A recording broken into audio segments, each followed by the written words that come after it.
Ask the Podcast Coach for June 24th, 2023. Let's get ready to pop. Now we dance. There it is, the step music that means it's Saturday morning. It's time for Ask the Podcast Coach, where you get your podcast questions answered live. I'm Dave Jackson from the School of Podcasting.com, and joining me right over there, sitting in for the one and only Jim Collison, it is Dan Lefebvre from Based on a True Story Podcast.com. Dan, how's it going, buddy? It's going great. Thanks so much for having me. Yeah, it was one of those things where Jim said, hey, I'm going to be out next week. And I was like, all right. And I said, you know what? When we do this, kind of like we need to have Jim fill in his chair, why are we not going to the awesome supporters? And he was like, you know who's really good on a podcast? I've had him on mine, is Dan Lefebvre. And I was like, oh, that's a good choice. So Glenn's already sat in the chair. He's, I think, on my top. Glenn from horseradionetwork.com is probably the top donor of all time. Well, before we get to your show, for the record, I was telling Dan this morning, I'm like, hey, your show is good. And I said it in a way, I guess I sounded surprised, but I do listen to a fair amount of shows that, because they're brand new podcasters, are not always great. But we do need to, are you a coffee drinker? Oh, yeah. Okay, well, let's get the morning pour going here. He brought his own I've got the same cup. All right, excellent. Because that coffee pour is brought to you by our buddy Mark over at podcastbranding.co. And you got to remember, they are going to see you before they hear you. And Mark is not only an award-winning graphic artist, he is a podcaster. So that whole conversation where you have to explain to the graphic person that it's kind of like a radio show, but it's like, no, you don't have to do that with Mark. And the beautiful thing is he's going to go listen to your show. He's going to go look at your website, because not only can he do your artwork, he can do your whole website. And if you're like, what do you mean when you say branding? Yeah, he can actually do a brand audit for you. He really is going to take care of you. And unlike somebody on Fiverr, not that there aren't fine people at Fiverr, but Mark's going to sit down with you one-on-one and really make sure you get exactly what you're looking for. So there's only one place to go, and that is podcastbranding.co. Be sure to tell Mark that Dave, Jim, and Dan sent you today. Podcastbranding.co.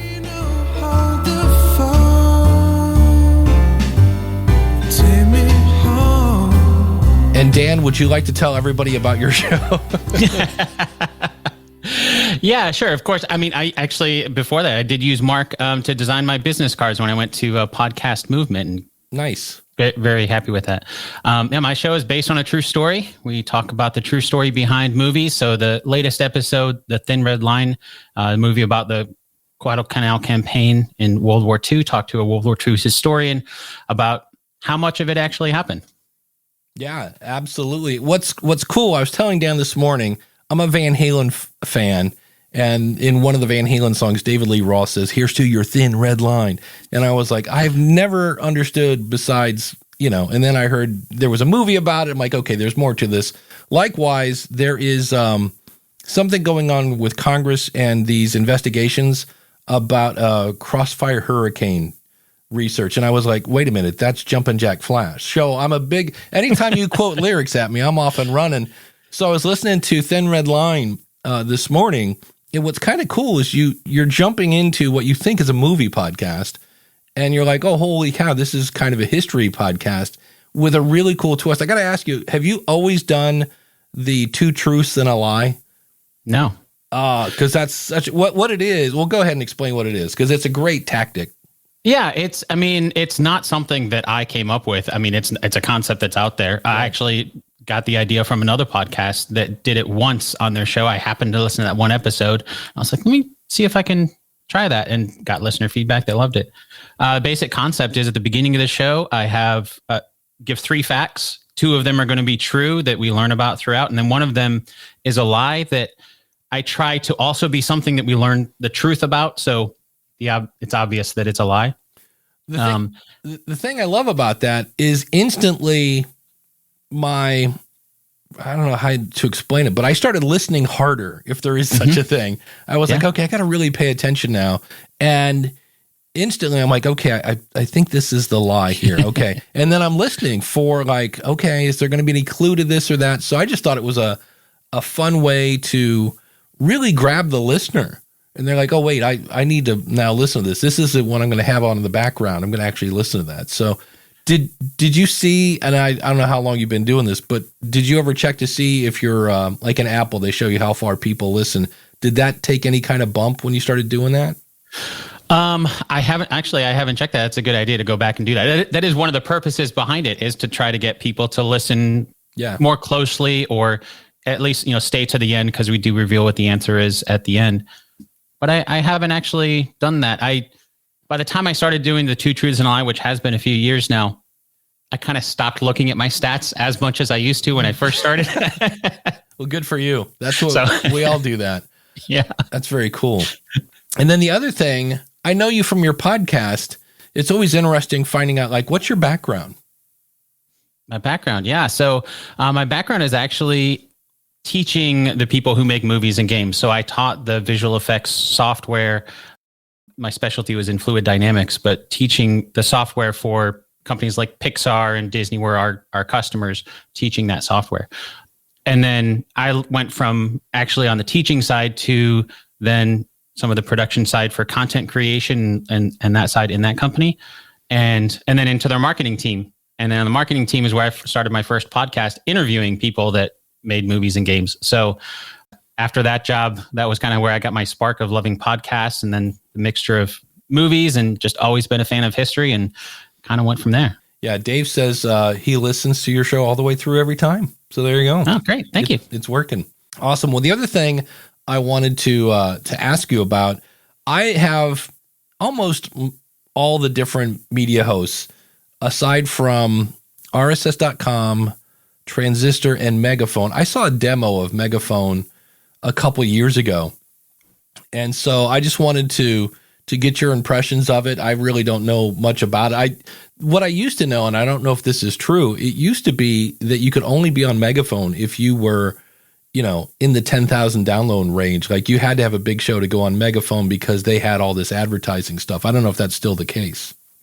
I don't know if that's the case, if they have that limit there, but it is very, very heavily focused on ads and dynamic insertion and all of those tools, which quite honestly is one of the biggest reasons why I switched over there when I started to go full time with the show and working with ads and stuff like that. I work with an ad agency that finds all the sponsors, and they were already accustomed with Megaphone. And one of the things that I like about Megaphone is I can create a user with permissions that allows them to go in and see everything. Nice. I can control the content, but then they can see all the stats and everything. And so I don't have to go in there and find all that stuff and worry about all that stuff. They can do all that for me. That's very cool. And is that, I think you're working with True Native Media. Am I correct? Yes, that's correct. Uh-huh. Yeah. Heather Osgood. Heather Osgood. Yep. Yeah, she's awesome. So yes, she is. That's cool. Awesome. Any other fun-filled benefits of being on Megaphone, or unique features that they have? Or I mean, probably the biggest one might be that because it is owned by Spotify, they have the Spotify audience network, so if True Native isn't able to fill any spots, then that can automatically get filled in with programmatic, which of course doesn't make as much, but you have the spots open, you can fill them that way. And I don't want to get in your wallet, but how long does it typically take for you to get paid? I think I get paid every month, but I guess I think it's 30 days. Okay. I think it's a 30-day delay. I mean, the payment comes in every month, and then I guess I don't remember if it was for that specific month or not. Yeah. Yeah. Because I've seen it anywhere from a week to 90 days. And I was like, 90 days would be a bit of a bummer. But on the other hand, 90 days from now, if I was getting a check, I don't think I would complain. It's just a matter that as somebody who works in support, I could see somebody on January 1st starting a campaign, and in February going, hey, where's my money? And you're like, and it's usually not the hosting company, it's the ad agency, or not in, that's like, not, and in the case of like Heather, it's not Heather, it's the actual sponsor that's usually huge. And and by the time they write the check and then it gets to so-and-so, so there's always a bit of a delay in some cases, not all cases. So. Yeah, those ads, the host-read ads usually are more like a 60 or 90 day delay. I think Spotify is little bit faster in what they do, just because they've already got all this stuff kind of set up. Spotify, the way that their audience network works is very similar to, I'm not sure if you're familiar with YouTube ads and such, where basically it's, you get paid based on the last month's type of content, activity, or 60 days or whatever that duration is. But yeah, and then you kind of get used to, okay, you got the money coming in every month, but yeah. And you're not doing this full time? Yeah, since 2019. Wow. So how scary was that to jump from, a job? There's always risk. Quite honestly, I'm the type of person that doesn't like risk. So I tried to avoid as much as possible. So I was working for a company, and that job ended. The guy who ran the company decided he wanted to spend more time with his family. Perfectly makes sense. And he gave us a runway to find something else.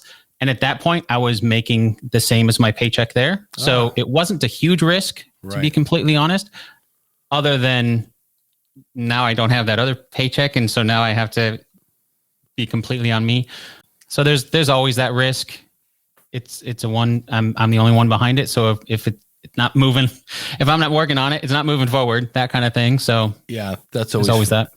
I did see, speaking of ads, I saw this and there was something that jumped out at me. This was in a Facebook group, and this is from a guy named Bill, and he says, when is a good time to start ads? I do a monthly show. It's like, that's the one that I missed the first time I read this. I do a monthly show that is starting to find its identity from a format, editing, scripting, and audio standpoint. I have 7 episodes with each less cringeworthy than the last, or at least I find them cringeworthy. And a side question for those early adopters of your show who might have not stuck with you because, well, you didn't have it all figured out in the beginning. Do you eventually find others to replace them, or do you just wallow in obscurity? And so the thing that kind of jumped out at me there that I missed the first time, not that maybe your show is brilliant. Maybe you're, I was watching the Spotify, they did a workshop, and they had this guy who apparently it's Therapy for Teenagers, I think was the name of the show. And he's doing very well. Well, one of his guests was, what's his name? Harry and Meghan, because they were on Spotify. And I'm like, well, that probably didn't hurt, having, Harry and Meghan on the show probably got him a decent audience, at least for one episode. But in this case, the guy's got 7 episodes. And I was like, it might be a little early. And for me, I've always said getting sponsors, if that's the goal of the show, isn't based on time. I know people have heard me say usually it takes about 3 years to build your audience, and that's about the time you get the amount of numbers to get a sponsor. And then they'll come back like, all right, I've been doing this consistently every week for 3 years. Like, I'm ready to monetize. I'm like, okay, what size is your audience? And they'll be like, oh, I got 500 downloads. And I'm like, yeah, that's, unless you're really niche, that's probably not going to be enough. So when did you think about doing ads? Around the time I thought about whether or not I was going to go full time, pretty much. If I got to make money on this, turn it into a business. And I think that's the mindset I take. It's a business. The podcast is quite honestly not the only content that I create. I also do tutorials and stuff on the side as well. So there are multiple streams coming in. Yep. Yeah, and it was sitting down and looking at, what are my bills? How much do I need to make on this? And looking at it as a business, and then almost a little different than launching the show itself, because launching the show itself, I was doing it part-time on the side of my full-time job just for the fun of it. And so it was more, how can I do a show that's I find to be fun and successful, and success for me at that point was just having fun with it.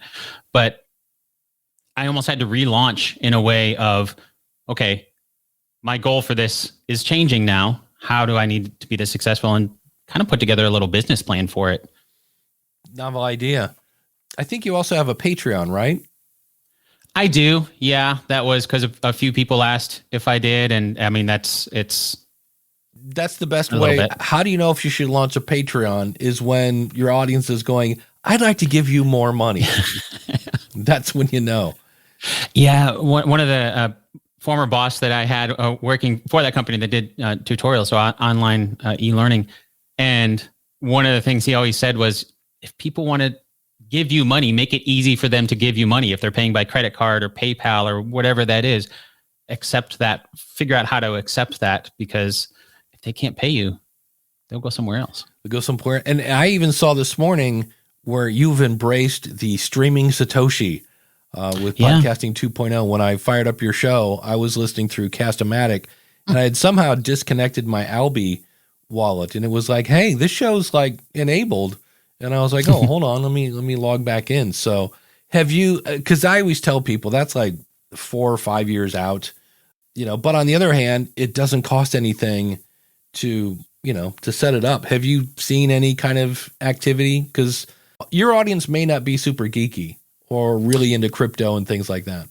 Yeah, realistically, not really. I did it more because I am super geeky and that it was just fun for me to figure out how to set that up and to do that. And it was one of those things where I knew it would be coming at some point, and I already have it set up and already have it. Yeah. Again, kind of the philosophy of, if somebody wants to support in that way, I'll make it easy for that. Yeah, I know Jen Briney at Congressional Dish, she's like, here's my Venmo, here's this, here's my PayPal. It's like, whatever you want to pay me, it's here. So Craig wants to know, what kind of tutorials do you make, and do you have a link? Where can people see your stuff? Yeah, I do. Primarily Jira, so project management, agile project management, as well as Photoshop are my primary ones, and Udemy is the primary course. I can do a search for it if you want me to. But if you just search my name on Udemy, you'll find it. I did find a cool tool. It's always funny. This is one of those things where it doesn't matter what gear you buy. The minute you buy the Rodecaster Pro 2 is the time the Duo comes out, or the Rodecaster 3 or whatever. And so I'm almost done moving the School of Podcasting from Podia to this thing called New Zenler. And I got an email from a company called FreshLearn. And what's interesting about this one is they have a free plan, and you can have up to 25 students for free. And it's also, of course, it does everything New Zenler does, and it's cheaper. They have, it's weird. I love that they're so specific. They have 20/7 support. So not 24, because, they're going to get 4 hours of sleep. I just thought, but really nice folks. And I looked at it, and it's super versatile, et cetera, et cetera. So what I loved about that idea is a lot of these, Teachable and things like that, they'll let you set up a free account, but the minute you want to have a student, you have to start paying for the course, which kind of makes sense. I like this because you can actually have students come through, paid or free, without having to really pay anything. So if you've ever thought of setting up a course, or you want proof of concept of anything, this is a cool tool that you can go, oh, here, let me set this up. And now basically have people go through it to make sure that, hey, if you're going to do a course or anything like that, that it works. That's really, and you can get some feedback and go, I'm still confused. I just watched this tutorial. I have no idea what you're doing. But if, I don't know, the thing with Udemy, because I have a course on there about, I forget what it is, to be honest with you. It's been so long since, I think it was planning your podcast. But and I'm sure there's a check mark I can uncheck, but on occasion they will put it on a really deep discount. And I'm like, yeah.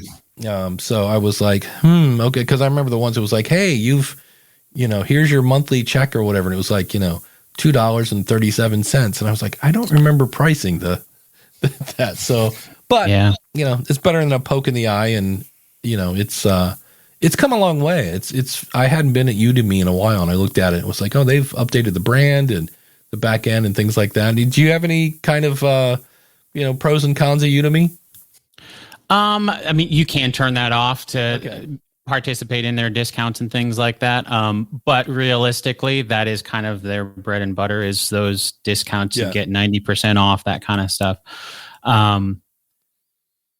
Their biggest, I think the biggest success that I've had on there is when you get curated into their business model, which is what that companies buy subscriptions to it, and then they give it to all their employees. And that's kind of the route to go. But that is hand curated. And so getting in there is not as easy as just creating something on there. It's creating something that's good, that they're looking for, and that kind of thing. I kind of had a little bit of a benefit because I used to create tutorials for a living. So I knew I knew the process and just kind of went with it. What's your favorite tool for making tutorials? Camtasia for screen grab. And then I use basically the Creative Cloud suite. So mixture of Photoshop and Premiere and After Effects and Audition all right. It's very similar to podcasts in that way. It's a video that you're recording with audio and just a little bit of a different process for the content. Richard had a question, and I thought, well, this is close, but it's we can start talking about how to promote your show. He says, does anyone see the value in tagging podcast platforms? So, he sends something on Twitter and it's, at Apple Podcasts or whatever whatever their handle is over there. And I don't know that I would do that, but I definitely, if I was doing I just did a episode on, I have a show called Best Podcasting Gear, and I was talking about the new Rode stuff that should be out. I heard, I talked to my Sweetwater rep, and he said I should have mine in July. But I would definitely tag Rode in that, because if you're saying nice things about them, there's a chance, it's not an automatic thing, that, they might start sharing that. And you go from, you have, whatever, 800 followers on insert social platform here, and they've got, 800,000. Yeah, it's kind of cool when they share your stuff. So any marketing things you're doing on your end that on kind of along that lines, with not with Rode, but this, I don't know, there we go, that right there, little microphone back there, that's the Sennheiser profile, which I actually won from them. So they gave it to me for free, and once I got it, did a little thing on social for them, tagged them in it, and then they shared it and that kind of stuff. That's a good, nice little way too, I think, also to show appreciation for it. But for marketing the show, one of the big things that I've started doing recently, and I say recently because for a long time I didn't really do a lot of marketing by choice, quite honestly, because as we all know, creating a podcast takes time, and I chose to spend most of that time on the content so that if people did come, they'd want to stay or come back instead of trying to constantly find new people. Yeah. But I've started taking advantage of AI to help with social clips, to create reels and TikTok and stuff like that and build that up. So I've found that to be, it's a grind like anything else, but the AI side of it saves me time. Well, I forget the name of the tool. There was one when I was in London that it took a 90-minute version of Ask the Podcast Coach and cut it into bits and pieces, which was kind of cool, but very much like AI, they were always about 80% there. Like it either started a little too late, or it cut off a little too soon, or it didn't stop in a really cool spot and things like that, which, it's AI. It's not going to be perfect, but what tool are you using to make it? Is that still the Adobe suite? No, I'm using a tool called, how to pronounce it with all these Video AI, Vidyo AI. And it's similar to that, where I can drop a clip. So Thin Red Line is a good example. That episode is like 2.5 hours long. Yeah. So I drop that in there. Basically what it does is transcribes it and then tries to find, based on the text, what good clips might be. It breaks it into two types of clips. One is longer, so like under 5 minutes. And then one of them is under a minute. And then once it comes back with that, it's kind of like what you're saying, they're usually at 70 to 80%, but it saves me the time of trying to find some of those throughout the 2.5 hour episode. And I don't have to worry about it as I'm editing the episode. I can just come back in, and then I've got graphics and stuff that I've created to templatize it all. And it does allow you to edit. So this was cut off right in the middle here. I can pull it a little bit further or move it a little bit longer, or it cuts off too soon. I can edit that. And then it allows you to add some other templates. Like I have an outro that I created in After Effects for each episode that shows, oh, go watch it on YouTube or that kind of stuff. Little things like that, that it's saved me a lot of time because I don't have to, in my podcast editing brain, which is kind of the way I work, I batch things. Yeah. When I'm editing something, I want to make sure I get the content right and I get that good. I'm not worried about marketing. I'm not worried about marketing clips. Oh, this might be a good clip. Every so often I'll be like, oh, that might be a good one, but I don't derail myself to go out down and start building these clips. I can kind of compartmentalize that way. Descript has a pretty cool tool. If you've gone in and manually put the stuff, you can say, hey, export this as shorts or whatever and things like that. And you can basically use chapters. But every time I spend any time learning Descript, it updates and I have to relearn it. And so I've almost quit using it. The only thing I use it now for is studio sound if I get really bad audio. And what I've been using is Adobe Enhance, which is free right now. I think you can do an hour and a half a day. I edit a show for some brain surgeons, which is interesting because it's hard to edit for content because I have no idea what they're talking about. But I can get the ums and you-knows out of there. And I get some of the most hideous audio files because these guys are literally brain surgeons, but they don't know anything. I think the one guy actually had a mask on. It just, everything was, I'm like, I can't understand what he's saying. But I ran it through Adobe Enhance. I had one last night and the same thing. I think he was on his phone and he put it on speaker and was talking that way. So there's just tons of room noise. And Adobe Enhance took a big chunk of it out, added a little EQ to sparkle it up a little bit, and off we go. So the AI stuff is, again, can really come in handy. So this I thought was interesting. This was from Charity. I was wondering if anyone has experience in reaching out to authors for guest interviews. The author provides her email on her blog. So I was going to go directly to the author, but at the bottom of her website, it also states, for blurb requests, press and other industry matters, contact my agent, which is, she doesn't say if the agent's information is there or not. So she says, so in this case, who would be best to contact for the podcast interview? I feel like I might have a better chance of her being on if I contact her directly, but I don't want to be disrespectful in the industry. And what's your knee-jerk reaction, Dan, to this? I come across that a lot because I interview a lot of authors. Yeah. I always try to reach out to the person directly if I can. And a lot of times they'll be like, I'm interested in this. Let me hand you off to my agent. And then I schedule through them, which is perfectly fine, But if it comes from the author that to the agent, be like, let me put you in touch here. I'm interested in doing this. It's more likely to happen than if I were to reach out to the agent directly.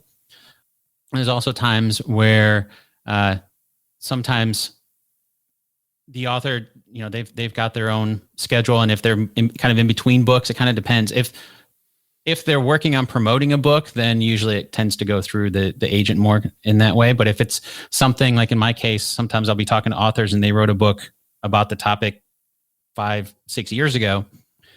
Well, the agent isn't really maybe that interested in promoting that. So reaching out to the author, they can just kind of do it on their own because they're still interested in promoting their work.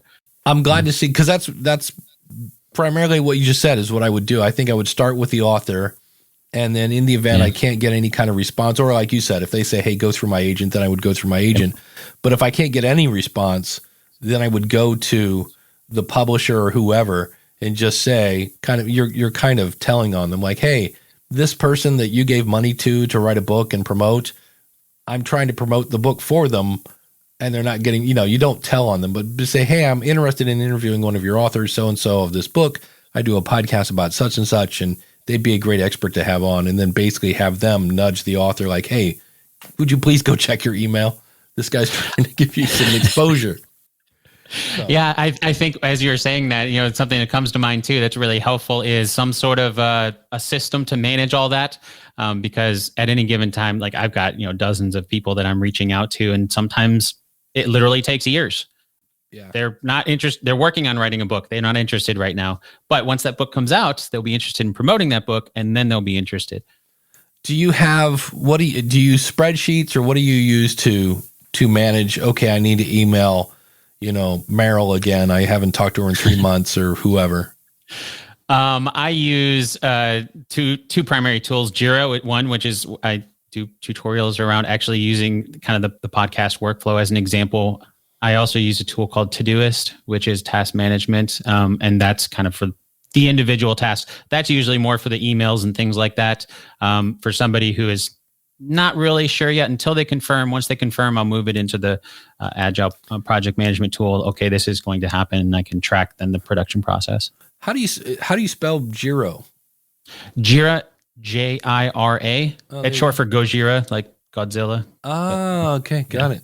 The tool I use, and I love it, and this is the actual name of it, is called Less Annoying CRM.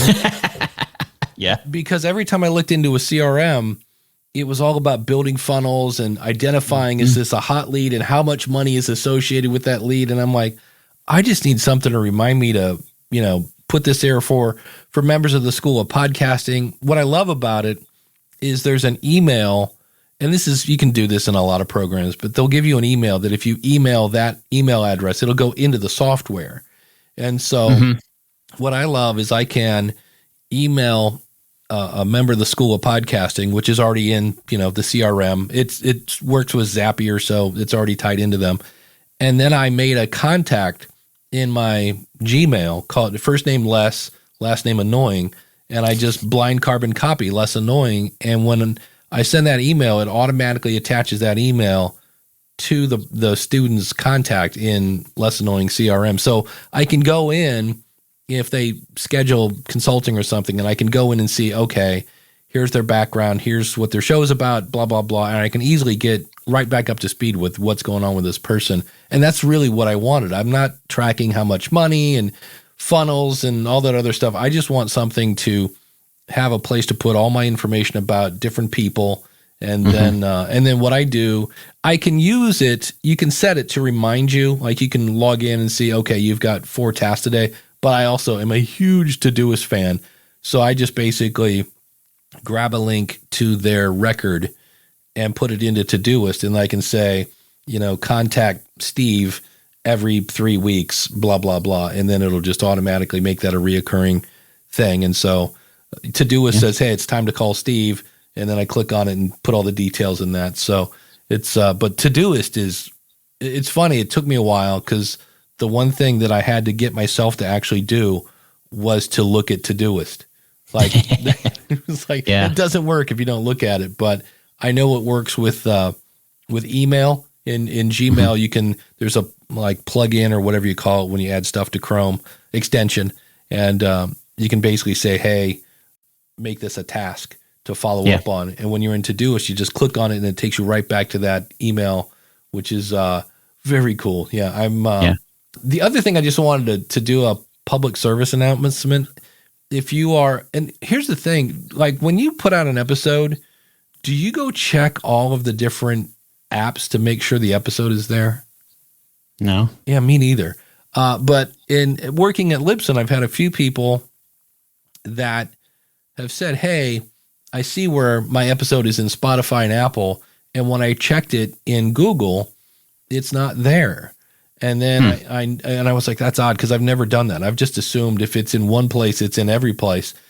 And so they're right. And then I noticed there's a member of the School of Podcasting and a couple people at Libsyn that have submitted their show, and you'll get a thing that says this feed or whatever has not been served yet.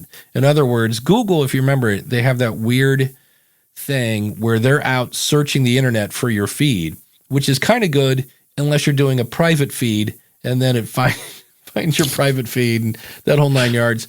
But that's how a lot of times they would add you to Google's. They would just find your feed.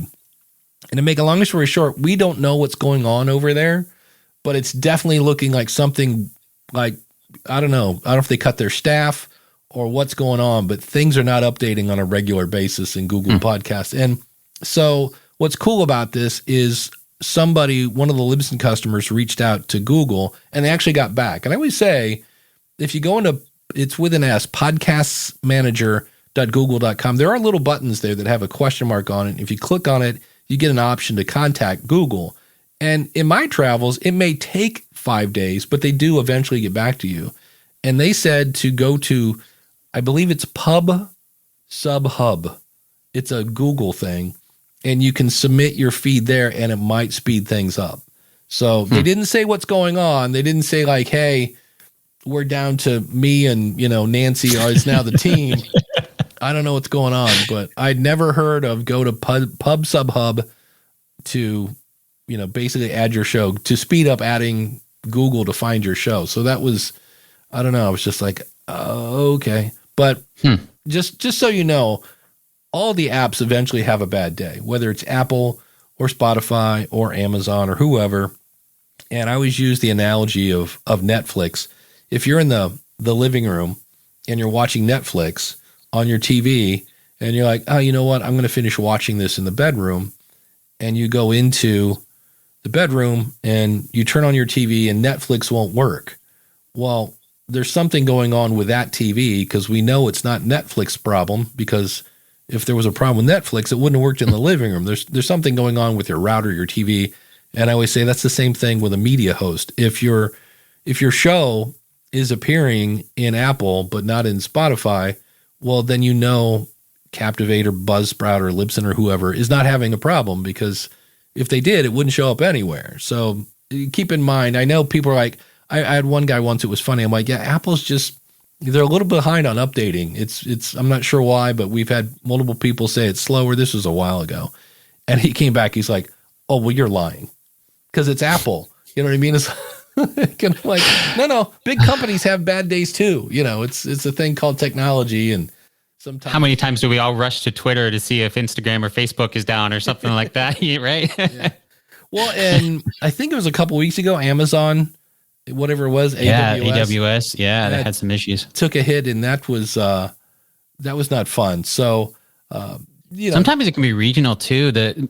Speaking of the company I used to work for tutorials, we had servers with AWS, and the primary one would be on the East Coast where Netflix is hosted as well. And there was a huge storm, like a hurricane that came through and took out some of the data centers, and people on the East Coast were affected, but we had redundancies in West Coast and around the world and stuff, and they weren't as affected as much. So sometimes, even though the internet is everywhere, it's still really connecting to different computers. And if some of those computers are affected, sometimes people in different regions can be affected more than others. Yeah, and that's always a head scratcher. Like, wait, so you're in Montana and you're fine, and this person over here, you're like, wait, what? Yeah. The internet, always so much fun. But that's why I don't check my shows every time. I mean, I make sure the content is good. I'll quality check it before it ever goes to get published. And then after that, it's the hosts. I mean, the hosts do a great job of making sure everything gets out there. Yeah. And sometimes things happen, but that's usually the exception rather than the rule. Well, and you just mentioned something, and I can still say this soundly and confidently. Every time I don't listen to a file before I upload it, there's something wrong with it. And it was the weirdest issue.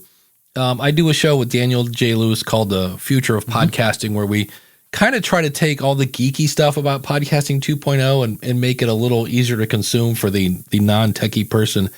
And I worked on it. It's a really easy show to edit.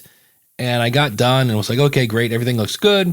And I exported it and never listened to it. I went through and added all my chapter stuff and blah, blah, blah. And off it goes. And I went to bed and I wake up to a bunch of emails going, do you know that there's the intro and then there's just nothing?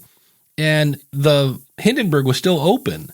I had not closed it. And I went in and it was weird. It had a place marker. Like you could see where the file was, but there were no squiggly lines. And I was like, that's really odd. So I just right clicked on the file and I went to properties to hey, what are you looking at? And all I did was it's like, hey, it's here. And I clicked on the button and instantly it was like, oh, that's where I'm looking. Like it had somehow forgotten it. And so I re-exported it. And what I did in that case is, because it'd been overnight, probably 50% of our audience had downloaded the file. which is always, that makes you feel great. And so I made a new episode and put in like a bracket fixed, so that if somebody goes, hey, wait a minute, I just saw this episode, why am I getting it again? It's like, okay, this one's, and if you didn't get the first one, because that one then was marked as a draft to get it out of the feed. So in theory, if your app is updated, you should have lost one and gained one with the word fixed at the end. So in theory, if the audience was like, wait, why am I getting this again? Oh, okay, there was a problem with the first one. But I was just like, I'm here to tell you, because I almost always, there are a couple apps that do this. One is Pocket Casts, Cast-O-Matic does it, Overcast does it. And then what it does is it allows you to, via some sort of web portal or whatever, I'm on a Mac, and there's a, what do they call it? There's a section where you can go in, iCloud. And if you're using iCloud, you can upload it to iCloud and it will show up in the app. So I can actually listen to the show via my earbuds like it was like normal. And this was one where I didn't do it because, well, it was a short show and I just listened to it and it was easy and everything was fine and blah, blah, blah. And I was like, every time. Yeah. So have you ever I do the same thing. Yeah. Have you done the oopsie? Have you had an oopsie? Oh yeah, I think I'm sure we all have. I mean, as far as the content itself, I use Pocket Casts. I used to have my own little private RSS feed and upload there, but Pocket Cast makes it real easy. Upload in the browser, and then I use it as an excuse to get out from behind the computers. I'll go take a walk, go for a run, do whatever.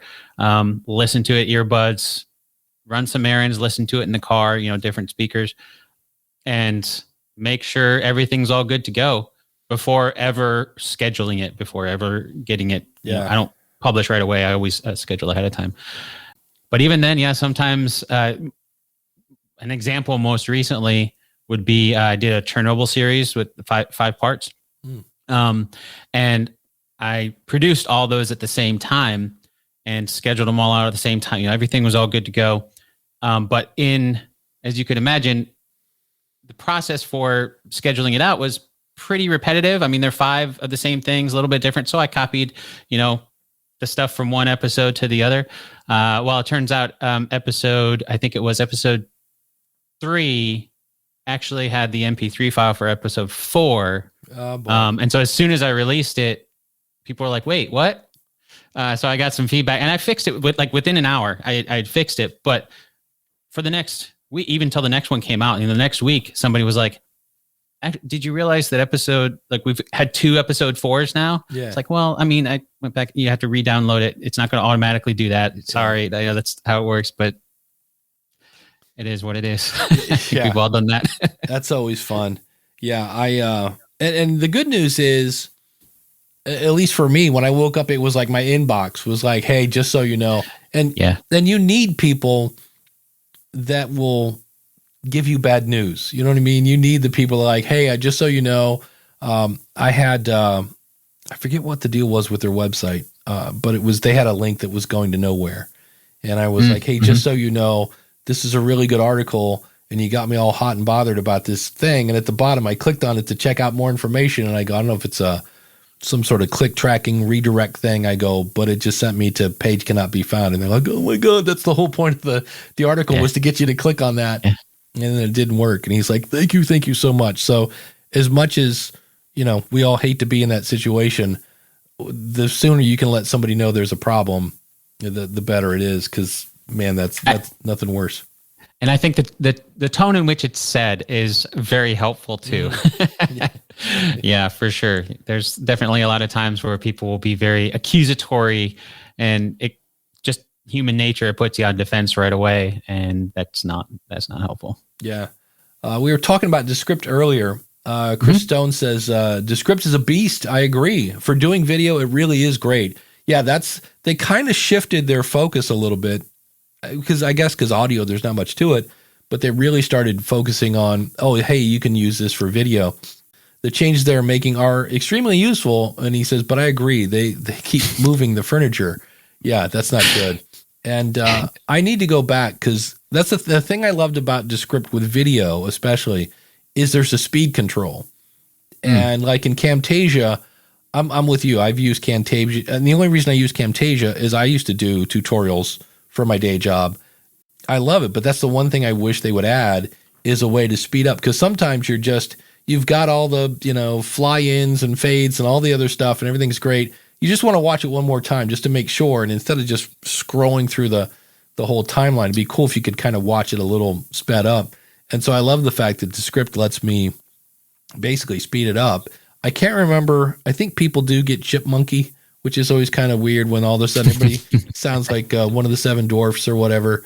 But I did like the fact that I could go through and edit, but I just remember most of them. Like I just started playing. Have you ever heard of DaVinci Resolve? Oh yeah. Uh-huh. I started playing with it because it's free and everybody's like, do you know a free video editor? And I had somebody tell me, and from what I understand, it's true. There are so many features in that thing that normally you would have to pay. It's like a, Adobe Premiere kind of tool. And they said, so even if you just use the free version, you'll end up with more features, in some cases, more features than a tool you actually pay for. That's the good news. The bad news is, hello, learning curve, because there's more things like that. But there are a lot of videos I'm now seeing that people are going, hey, wait, I can save $50 a month by using this free thing. So they're kind of bouncing over. But I just started to play with it, and I don't know that there's a speed up button, but it did look impressive. It was one of those where I was like, oh, look at all the menus with all the options and I was like, yep, this is going to be be fun to play with. But I was just saying, I mean, DaVinci was, with my background in visual effects, they were kind of the industry standard for color correction, and then they added in the editing abilities. And so I haven't used it in a long time. I've never used it for my podcast because it was color correction primarily, and then you bounce from one editor to do your color correction and back. But yeah, there is a learning curve. I mean, because it's a professional software. But I mean, I've heard great things about the free version. Yeah.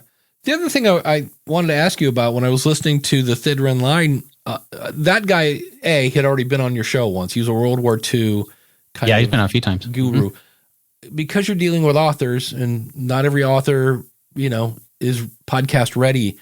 How do you, any tips on, when the person shows up and they're like, oh, I'm supposed to have like headphones or whatever, like how do you get your guest prep to come on the show? It kind of depends on the guest. For a lot of them, quite honestly, I don't do a lot of prep because the time that I have with them is like I've got an hour of your time, and there's no time for a pre-interview, and that's about that. Some people I'll do a little bit of prep beforehand, like what sort of microphone or headset or things like that. For somebody like Marty with the Thin Red Line, he's been on numerous times, so I'm familiar with the setup that he has and how that works. Honestly, I focus more on the content than it's my job to make sure that the audio quality is good. And if there is something that it's not going to work, it's not going to work. Right. But fortunately, there are so many great editing tools out there. Studio Sound, you mentioned with Descript, I rely on that definitely if there's some issues. And, you get it to the point to where it's good, and it's never going to be like what we have. I mean, sometimes if I interview somebody who happens to have a podcast of their own, which, does happen. Some, authors have their own shows, and historians or whatever may have their own shows. And so they're familiar with everything. And then I get lucky. But sometimes it's, I'm focusing more on the content and just making sure that that's good. And then I get the audio quality to be the best that it can be. Yeah, that's it. There's, again, dealing with my brain surgeon people. It's like, my goal is this listenable? And I had one, it was just, I've, Descript, Adobe, it was DOA. And I said, I've got this to where you can understand him now. I go, but I would not call this, normally I would say, don't publish this. Like, it was just bad. And what I did was I gave them a before, which just was literally just this weird mumbling. And I said, and this is where it's at now, and that's as good as it's going to get. Do you still want me to publish this? And they were like, yeah. And I'm like, okay, it's your brand. So you got to do what you got to do. So it's always fun. Speaking of fun, my favorite people to have fun with are the awesome supporters. And of course, you can be an awesome supporter. Dan's an awesome supporter. You can be an awesome supporter by going to askthepodcastcoach.com/awesome. And if you're looking to start a podcast, well, schoolofpodcasting.com, you've got your step-by-step tutorials so you can learn at your own pace. Notice how I'm going to go in and outside here. So the feature is online courses. The benefit, you can learn at your own pace anywhere you want as long as you have the internet. Group coaching, of course, sounds fun, but it's also a networking capability. You can get more than one opinion on an answer, et cetera, et cetera. And I say this because I was talking about getting feedback. This is the stuff I learned about my sales page is I like to list features, but I don't list enough benefits. So schoolofpodcasting.com. If you're looking to start, I would love to have you. And this is Dave being lazy. We're going to feature Connie Minnell, and that's because Randy Black, I'm going to give you a giant shout out next week. Randy is actually a new supporter, and I forgot to get his website. So Connie is over at restingintheword.com. Thanks so much for being an awesome supporter. Ask the Podcast Coach runs on Podpage. And if you want to try Podpage, go over to trypodpage.com. And if you, there we go, want more Jim Collison, because you're like, oh, no Jim today, then go over to theaverageguy.tv. There's tons of Jim over there at Home Gadget Geeks. And we're on the journey to 35. Actually, I think we are now at 35 with Randy. But Randall, we will give you a giant shout out next week. So we're on the journey to 36. If you'd like to be that 36 supporter, go over to askthepodcastcoach.com/awesome. But Randall, I had some fun. Well, here's you ready for a 10-second tangent? I'm now wearing a continuous glucose monitor, which is great fun, and it messed up my whole morning routine. So all of a sudden I got done. I was like, oh, wait, I got to get this and that. And so I didn't get a chance to update the PowerPoint. Kevin has a fun-filled question. He wants to know, Dave, are you using the Rodecaster 2 for this broadcast? I am, which enables me to do fun things like, yeah.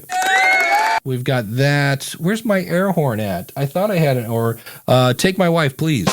Okay, all those fun-filled sound effects you can do. I am going to be having a garage sale. It dawned on me that I have mountains of gear around this house. My brother walked through the one day. He goes, do you realize you have a mixer in every room? Just sitting there doing nothing, You never know when inspiration strikes and you just have to podcast right now. And I look at him like, oh, that's when it was me and the keyboard player when we used to play little dives and this and that. But so I know one of the things that's going up for sale will be the Rodecaster 1. I have that. I have a Sound Devices MixPre 6, which it's sad. I went to like Sweetwater. I didn't know Sweetwater had a used gear division. Mm-hmm. And you know what you paid for it. Then you see what other people are charging. You're like, oh, so I'm going to be lucky if I get 50% for this, but that's what you get when you leave it in your closet for years. But yeah, I'm using the Rodecaster 2 in July. I will, from what I hear from Sweetwater, I'll be replacing my Rodecaster Pro 2 with a Rodecaster Duo because I would like some of my desk back. And then in theory, the Rodecaster Pro 2 will also be up for sale. I'm just trying to it's just one of the things you're like, wow, I've got hundreds of dollars sitting here and I'm lighting it on fire as we speak. So I like the Rodecaster Pro 2. What's your gear setup there, Dan? I'm using the original Rodecaster. I was looking at the Duo actually, just because, same thing. It'd be nice to get some of this desk back. Yeah. But yeah. When I saw them introduce the video for the Rodecaster Duo, and they're like, it's the Rodecaster but smaller. Like I didn't really see. And the one thing they added, not that it's a big deal, but they have a headphone jack in the front. And I was like, I'm like, that's kind of cool. So the fact that I didn't lose anything. And I mean, it's always me and one other person. Typically, I've never had a panel. Yeah. I've never had three people. On occasion, I would plug in the Bluetooth and connect the phone to a Twitter Spaces or something like that. But I rarely, and I can do that on the Duo. If I want to, I can have me on channel 1, you on channel 2, and then a phone on channel 3, and that's about as crazy as I get. So now you could, do that on the Zoom PodTrack P4. You're just not going to have all the fun-filled, affects processing, which really only matters if you're live. I mean, because you can always add that in post. Do you do any kind of post-production with plugins and such? Yeah. I mean, my show is not live at all. In fact, I use that to my benefit to let the people know when I'm interviewing them. This is not live. If you need to stop and restart, we can do that anytime. So yeah, a lot of the Rodecaster features I don't even really use. The biggest feature that I like is that it records and that, records completely independently. So I record my video independently and I record the audio then independently in the Rodecaster. And then I also, of course, have the recording platform that I use in this case right now, Zencaster. So I like being able to do that, but I don't really use any of the other features. That's why I was looking at maybe even the Duo might just be still a little bit of overkill, because I'm not going to use any of those things, so I don't do any live stuff. That's it. It's like I don't really have a need for a rim shot. It's fun when it's there, and of course, then you've got all the stupid effects where I can come in and do this because this is handy. All right, welcome to Satan's dance party. That's not really handy. So there is a lot of stuff on the Rodecaster that I don't use, and if I wasn't, Dave Jackson from the School of Podcasting, I'd probably be doing this whole thing through this and save myself $300 and then just throw in a plug-in. Makes sense. I mean, especially to do it live. I mean, I do some effects processing in the DAW afterwards. Yeah. Mostly for things, I mean, obviously for cleanup and stuff like that, but most of the actual effects that I do are like, if I'm quoting something, I'll put an effect on my voice to be like, I'm actually reading this quote from some sort of a documentation or something to make it a little more obvious that it's not just me saying this and kind of in and out. So things like that. But being a history show, I'm not doing a lot of fiction drama or anything like that. So the sound of machine guns in the background and all that. Actually, I guess I could take that back a little bit, because with the weekly episodes, I have done some soundscaping on those, and I've done those mostly to separate. So I start off with kind of describing what happens in the movie, and that part kind of gets soundscape because it's kind of like from the movie, and then I switch into what actually happened versus what we just learned about. So it's a little bit again of separating between what I'm saying versus what is there, even though I'm describing a movie in audio format. So it is still what I'm saying and how I'm describing it and how I'm describing the scenes that we're watching on the movie, that kind of thing. But I try to add a little bit more soundscaping there. Tim is saying, is this a garage sale or an intervention? Yes. Is there a difference? Yeah, it's exactly it. And then Chris says, Sweetwater. Yeah, right now, Sweetwater's taking my money this weekend. They're having a gear fest. And what it is they have a video at the top of that page. I'll put a link in the show notes, or if you're following me on Twitter, I talked about this yesterday.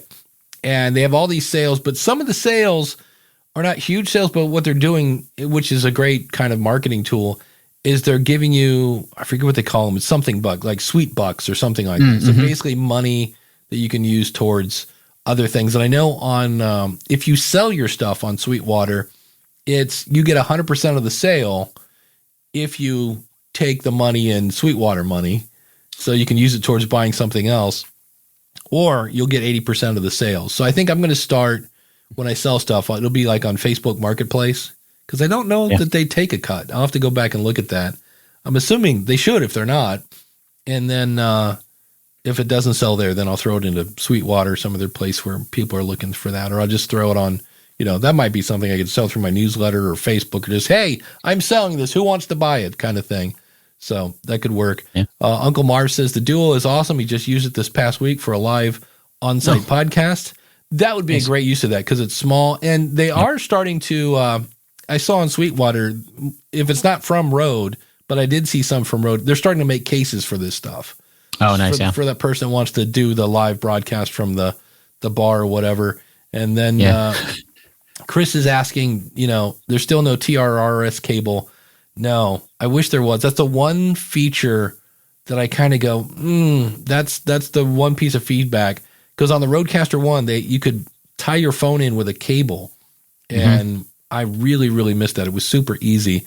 And then Kevin is mentioning the Mackie DLZ creator also came out. And I know Danny Pena from Gamertag Radio has one. And when I first saw it, it's the opposite of the Rodecaster. Like, it's actually bigger than the Rodecaster, but the screen is like 10 inches by whatever. Okay. So if you're a person that's like, they make these screens too small, I can't read it, well, then maybe you ought to go with a Mackie DLZ. I don't know. It looked very Rodecaster-ish. I know Zoom has I think it's the P8 or something like that.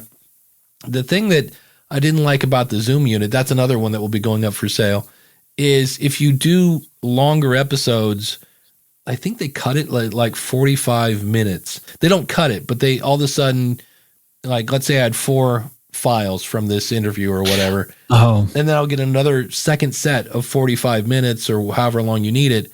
And you just ended up with this big pile of files. And I'm like, wait, this is part 2 of track 3. And I just went, yeah, I'm not, that was kind of a deal breaker for that. That's probably based on the file format itself, because there are some limitations depending on what it's using, how large a file can be. So like if it hits like a 4 gig limit, then it automatically splits. I bet that's what it is. That's it. Daniel J. Lewis, speaking of the future of podcasting, you can do that with a Rodecaster Pro 2. It's just now digital and doesn't need the TRRS to Lightning adapter. Interesting. I'm trying to figure out I'm assuming he means tap your phone in wired. It's the thing I remember, because I bought the cable. It was not cheap to do that. And I forget there was something that didn't quite work the same way. I'll have to go back and play with that. But that would, because there's a second USB-C jack that you can plug. Because like right now I have my Mac plugged into this and my PC's in the second one. Okay. And when I saw the second jack, I'm like, why? What's 2 jacks, huh? And then when I got into this configuration with a Mac and a PC, I was like, oh, I'm so glad that's there, because I can play sounds actually from my PC and have them come into this without the whole mix minus thing. So that's nice. I wonder if a USB mic would work for that, because that was something that I was wondering too, because I got this little USB-C mic back here. But with only one USB, I've used in the original Rodecaster, there's only one USB. So obviously that's plugged into the computer. I didn't know if a second one would allow it to hook in a USB mic. Well, that's one of the things when I talked to the guy in London, if you have the Rode Wireless Go microphones, those will actually tie in via like wireless connectivity. I'm assuming Bluetooth. I don't know if it's Bluetooth or what, but somehow you can tie your wireless mic right into the Rodecaster. And I said, wait a minute. I go, like, the wireless mics have been out for like years. Like, this came out months ago. I'm like, he's like, oh, that box does a whole bunch of stuff that we're just waiting to turn it on. And he said the actual Rodecaster runs on Unix. And he goes, there are people that have kind of taken it apart and blah, blah, blah. And he goes, he thought it was funny because nobody noticed that there's a wireless receiver in there and not being used. He's like, but yeah, it's been there for a while. And I was like, well, that's, thinking ahead. I'm pretty much, I'm this close to being a Rode fanboy because they just seem to be a company that's embracing like podcasters. They're like, hey, you know what? There's a market here. And the only kind of thing that kind of drove me nuts for a while was they kept adding stuff that was, it seemed to me at least, a little more gaming kind of, when they were, when you can adjust things via MIDI, via the touchpads. I was like, wait, what? Who needs to change their lights with that? But, it saves you from buying a, whatever it is, the Stream Deck from Elgato. You can do that. So gear and more gear. Yeah. And there's, whenever I look at gear, I'm always looking at, obviously what do I get out of this? But I also, 99% of the time, there's just so much stuff that I'm just never going to use. Just for my show, it's pretty simple, and I'm not going to change the show based on the gear, just to take advantage of stuff. So like, talking about the TRRS and, hooking in the phone, like I don't even do that. Like or like going wireless. Like I don't want to go wireless because when I'm in the middle of speaking, the Thin Red Line episode in 2.5 hours, that's edited. Our conversation went for like 3.5 hours. I don't want to have to wait, like, just to see, like, if the batteries are going to die or something like that. Like, I don't want another thing to be there. So everything's plugged in, everything's, there. So just little things like that. Well, the thing I loved about the wired connection is it was super easy. If my phone rang, I just grabbed it, plugged it in, and I'd turn up the fader and I was good to go. With the wireless connection, it works great. My problem is I need to remember to go in and turn it off because I'll be having a phone call in my house and I'll be in the kitchen and all of a sudden I'm like, wait, you still there?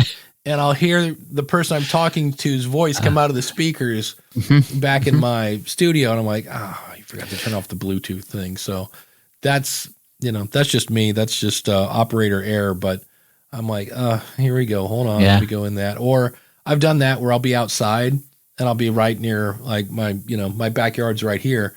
And I'll be out there and all of a sudden I'll be listening to something and all of a sudden it just goes boop. And I'm like, and I can hear it in the house. Oh my gosh. So that's why I missed the wired connection, but Yeah. Or has it ever happened the other way around where you wanted it there and you're recording or you're live or something like that, and then something else pops in from your phone that you don't want? I've had people call me. I forgot to put it on Do Not Disturb, and all of a sudden it's like, I remember once Chris Kermitzos called me, and I'm like, hey, Chris, welcome to Ask the Podcast Coach. He's like, what? And I'm like, yeah. It's like, I forgot you do that every Saturday morning. So, and I've had Sheila, the church lady, call. So that's where I learned the fun of Do Not Disturb. And I had one a couple weeks ago. I had Twitter Spaces, because I love the fact that the whole mix minus, like, everybody can hear everybody. It's so easy that way. And just for some reason, it just quit. Like the Bluetooth and it's sitting, 8 inches from each other. I'm like, that was kind of odd. So you never know what's causing that kind of stuff. It always makes it fun. That's when you just go, oh, that's right. Technology. Yeah. Wonderful. Yeah. So that's always fun. Something that I've learned from the experience of my show is I try to not use my primary things for recording. Like, I now have a computer that is dedicated to recording. It doesn't have any of those sort of things that are going to pop up notifications or anything like that, because I don't want to have to remember to go into Do Not Disturb or focus mode or, whatever it's called, Windows or Mac. And I just sit down. Everything's all configured. It's ready to go. I still run through checks just to make sure, because you never know. but hopefully, everything's just ready to go. Yeah, I get into trouble occasionally at Libsyn because I will turn off my notifications and then I'll go to work in the morning and they're like sending messages to me in Slack and I'm getting a whole lot of nothing until I look at them like, oh, wait, I have 4 people trying to work. Like, what's the deal, dude? I'm like, oh, sorry. Forgot to turn notifications back on. Oops. So it's always fun. This came in. It's an oldie but a goodie. Some of those classic ones you're like, oh. And I forget who this came from, but he says, I'm switching to self-hosting. I've just changed my RSS feed from using rss.com to a self-hosted on my own WordPress website. I've been transferring all of the shows over for the last 2 weeks, which right there, hello, import, and see better numbers. Now I'm 100% self-hosting. I'm wondering what the community's experience was with self-hosting. This was from ERK, E-R-K, 1979. This is one of those things that I know people that have done this for years and never had an issue, but it's not the bandwidth, because you'll see where you're spending whatever $10 a month for a web host, and it's unlimited bandwidth, unlimited storage, and they're like, oh well, this will be great. And in the early days of the School of Podcasting, I was on HostGator, and I don't know what happened, if it was Russian bots or what, but all of a sudden my RSS feed was just getting hammered over and over and over, to the point where I could barely log into my website. And when I finally this is back when HostGator was much better than they are now, but I'm on chat, I'm like, what's going on with my website? And they're like, here's the problem. This file is getting like just beat to death. They're like, so whatever you do, can you redirect that to something? Well, I'd already uploaded my stuff to Libsyn, so I just pointed that feed at Libsyn and let Libsyn take the bandwidth bill. And from that point forward, I've always say, well, I think Troy Heinrichs, who does the Blacklist Exposed, I can't remember I know he had a self-hosted show and he never had a problem, but I know like 5 or 6 people, and it's not the bandwidth, it's not the storage, it's the resources. So when all of a sudden, if you think about a website, typically is, graphics and text. So the files aren't that big. So all of a sudden you upload a MP3 file that's 54 megs and 400 people try to grab it at the same time. It's the resource. The server is just going trying to keep up. And I know plenty of people that have not had that problem. And I know, like I say, about 6 where their media host is like, you can get your own dedicated server for insert large amount of money here kind of thing. So, it's just not something I would recommend. I don't know. Have you ever played with self-hosting with anything or? Yeah. Among the many things I've done in my past, I used to do web development as well. So yeah, but and you're right. I mean, it does boil down to resources. Think of it like your local computer, if you're recording audio, you're working with audio, it's fine. And then as soon as you start throwing in 4K video, the computer starts choking. Oh, yeah. Servers are just somebody else's computers that are configured to do web hosting and start throwing in stuff. In my mind, it's just one other thing. In podcasting, there's so many things to do. Then, yeah, okay, you might be fine. But if something does happen, then it's on you to figure all of that out and to fix all of that. And meanwhile, you're not creating your content. You're not, working on the podcast. Right. If that's something you enjoy doing, then fine. That's fine. But if that becomes a hassle and it becomes more work, then pay a host to. They're the ones that'll figure it out, and you can send them an email and be like, "Hey, what's going on? Why is this not working?" Yeah. I wanted to just because I'm halfway through, I started a Buzzsprout ad for my show. I'm 50% of the way through, which was a 10,000 impression, I guess, ad run. I'm 50% of the way through. I've had 8 clicks to my show on their Apple link, 6 on Spotify, and 20 to my website.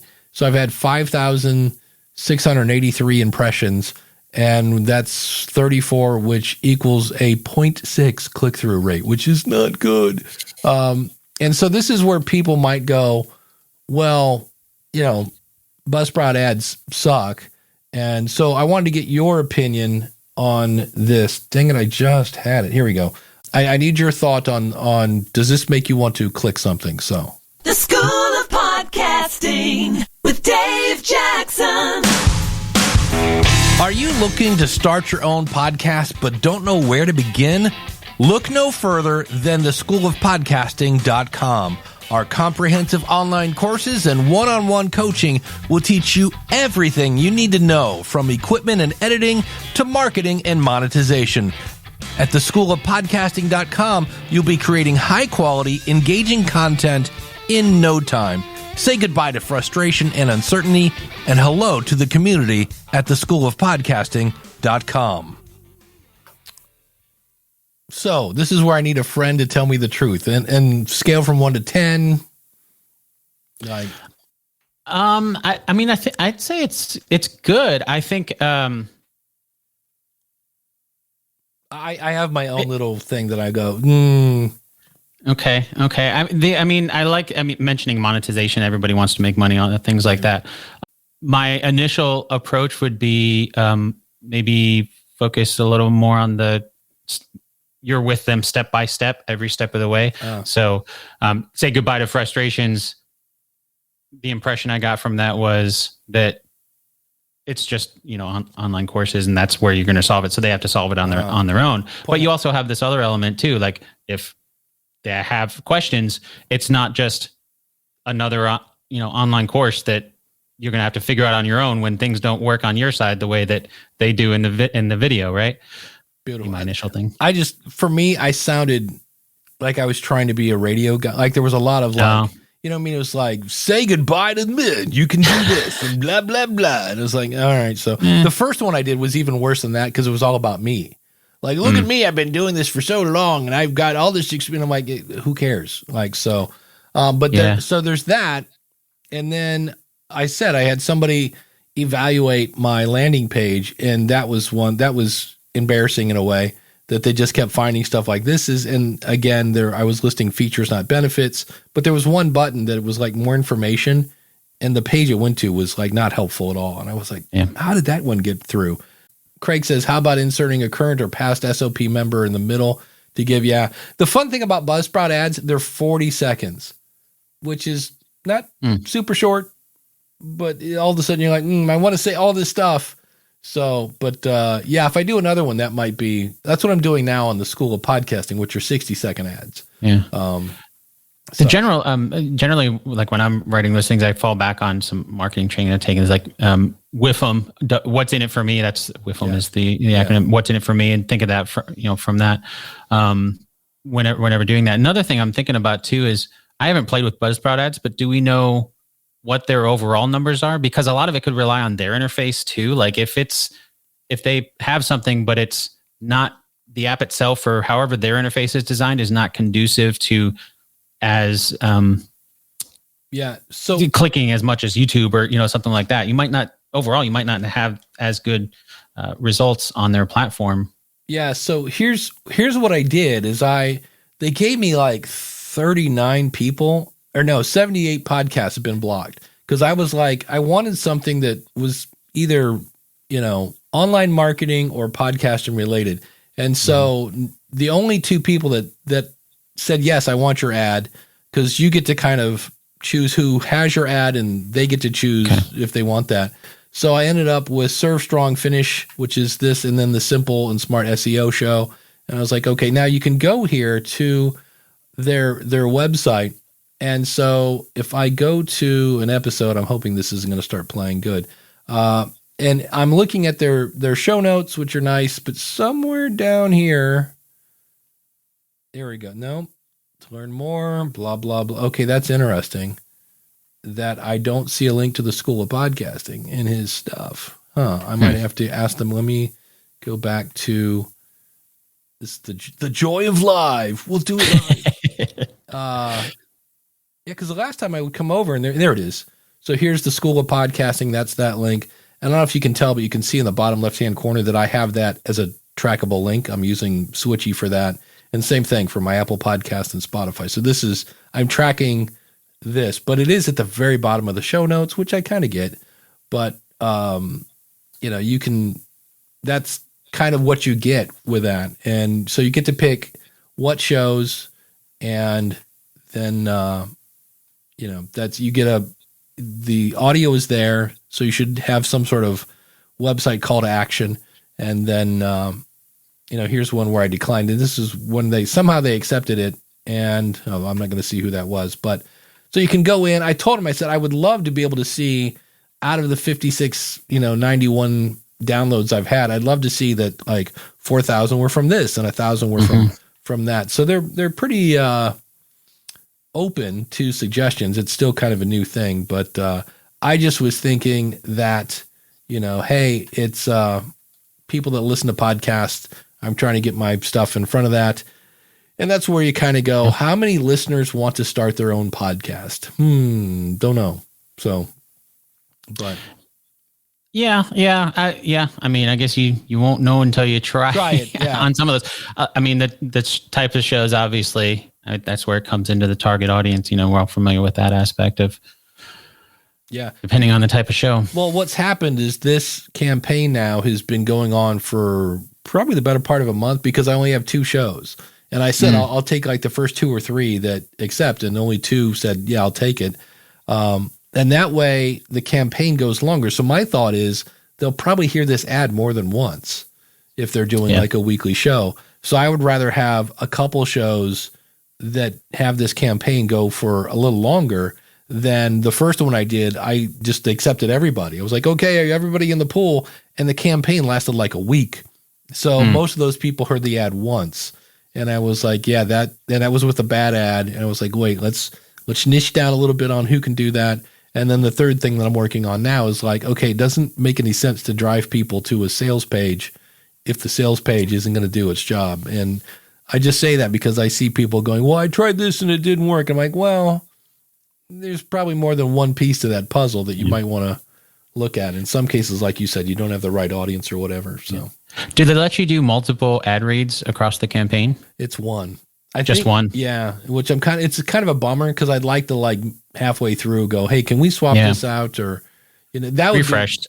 It'd be great if, and again, said the guy that doesn't do any developing himself, it'd be great if you could upload like multiple ones, have it rotate through, and then give you a click through rate, like a total A/B split testing thing, which, years down the road they might have, but which is something that it's not really A/B testing necessarily, but Megaphone does have some nice tools around that kind of thing where you can when I have the campaign, I'll record multiple reads, and then halfway, if it's a month-long campaign, halfway through, I'll swap out to a different read, and then you can see the stats for each individual one and that kind of thing. What I've done with Libsyn is, because I'm using podcasting 2.0 chapters, and the problem is it goes and like I can say, okay, at the 26-minute mark, here's the ad, and it's from 26 minutes to 27 minutes. It's a minute-long thing. But if next week I do the kind of a host read thing and it's a minute and a half, my chapters get out of sync. They're not dynamically inserted. Oh, okay. So I've now made all my ads are now 60 seconds. I have one 15-second one, and that way my chapters don't get messed up. It's kind of interesting, but I do have multiple 1 minute, like, because if somebody said, hey, I just listened to 8 episodes of your show and I keep hearing the same ad, I'm like, well, that's kind of going to be the way it is. But I try to swap those out at least once a week so that you're like, oh, it's Todd the Gator guy again. So who's here watching today? But, just trying to mix it up.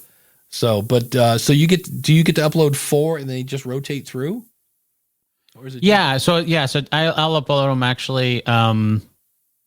You can obviously you choose your ad locations where you want those to be dynamically inserted, and then I upload them separately. So you have your orders, the overall campaign, and then the campaign has orders, which is where the ads are actually added in there, and then you can tell it this is a mid-roll ad, or this one I want mid-roll, and then this one I want post or pre, and for the same order, and then I'll separate each ad per order, so that way the stats can be tracked separately. So like the first 15 days of the month, this ad runs. The second 15 days, this one runs, and then that way my agency can see the impressions, the downloads that were for the first one versus the second one.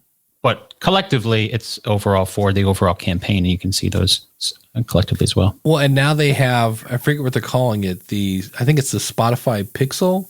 Because they bought, I forget the company they bought, and they've kind of implemented that. So Pod Sites, I think. They bought Pod Sites, and now they're taking some of that technology. So I'm not quite sure. Besides, they're always right on the edge of creepy, but that's the world of advertising. But you can really see, because, if I'm an advertiser, I'm sitting here going, I wish I had more stats. So I'm no different than anybody else. You want to know what's working so you can do more of that. Yeah, I've had some advertisers want to use the Pixel, and it's one of those things too where on the other side of it, as a listener, I completely understand not wanting to be tracked, and I don't want to be either. And so I have ways of, through VPNs or blocking ads or whatever, to minimize that as well. But I do understand, sometimes advertisers want to be able to see some of those stats, or I wish I could see this to know more, to know what's working, to be able to make things better.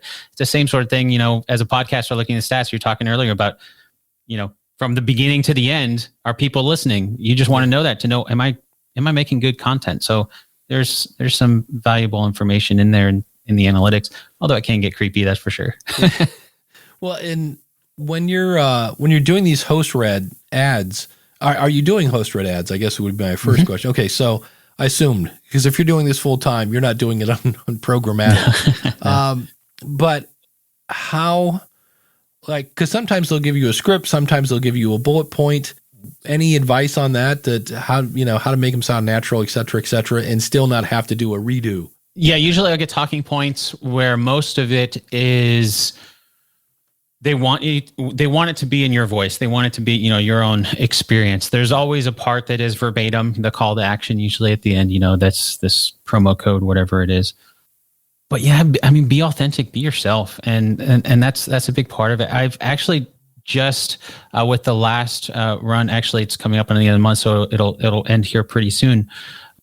But I've just started. I had another idea for how to do ads in a little bit of a different way and tie it into my show more. So I tried it with this one, and we'll see how it runs at the end. But a basic concept of using movies, and so I'll start with a movie.